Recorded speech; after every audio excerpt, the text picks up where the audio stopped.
Rohingya dicap bikin susah, bocor di medsos, reaksi keras warga Aceh. Siap-siap masa yang mengatasnamakan Gerakan Rakyat Aceh bakal demo di Balai Meu Sewu Raya, Aceh. Banda Aceh menolak pengungsi Rohingya pada Selasa, 2 Januari 2024 pukul 9 pagi mendatang. Dalam sebaran yang beredar di media sosial, pihaknya menolak keberadaan imigran Rohingya karena Aceh masih dalam keadaan susah dan jadi daerah termiskin se-Sumatera. Selain itu, pihaknya menganggap selama ini banyak yang menjual isu kemanusiaan tanpa mempertimbangkan perasaan masyarakat setempat. Sementara Ketua Yayasan Advokasi Rakyat Aceh Safarudin SHMH menyampaikan, masyarakat wajib menolong pengungsi Rohingya secara kemanusiaan dan semua itu ada regulasinya. Aturan menolong pengungsi dijelaskannya termuat berdasarkan Konvensi Pengungsi PBB tahun 1951 dan Peraturan Presiden Nomor 125 tahun 2016. Bila imigran mendapat hak dari negara di mana yang bersangkutan berasal, maka pengungsi ini tidak demikian. Karena pengungsi ini seperti warga dunia dan memberikan hak mereka adalah UNHCR, jelas Safarudin saat rapat koordinasi Yara se-Aceh dilaksanakan di Hotel Jumpa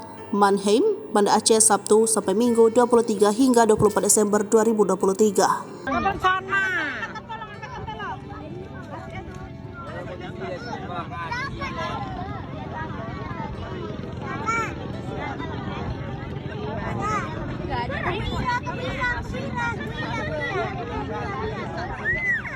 Kali bertanya tuh.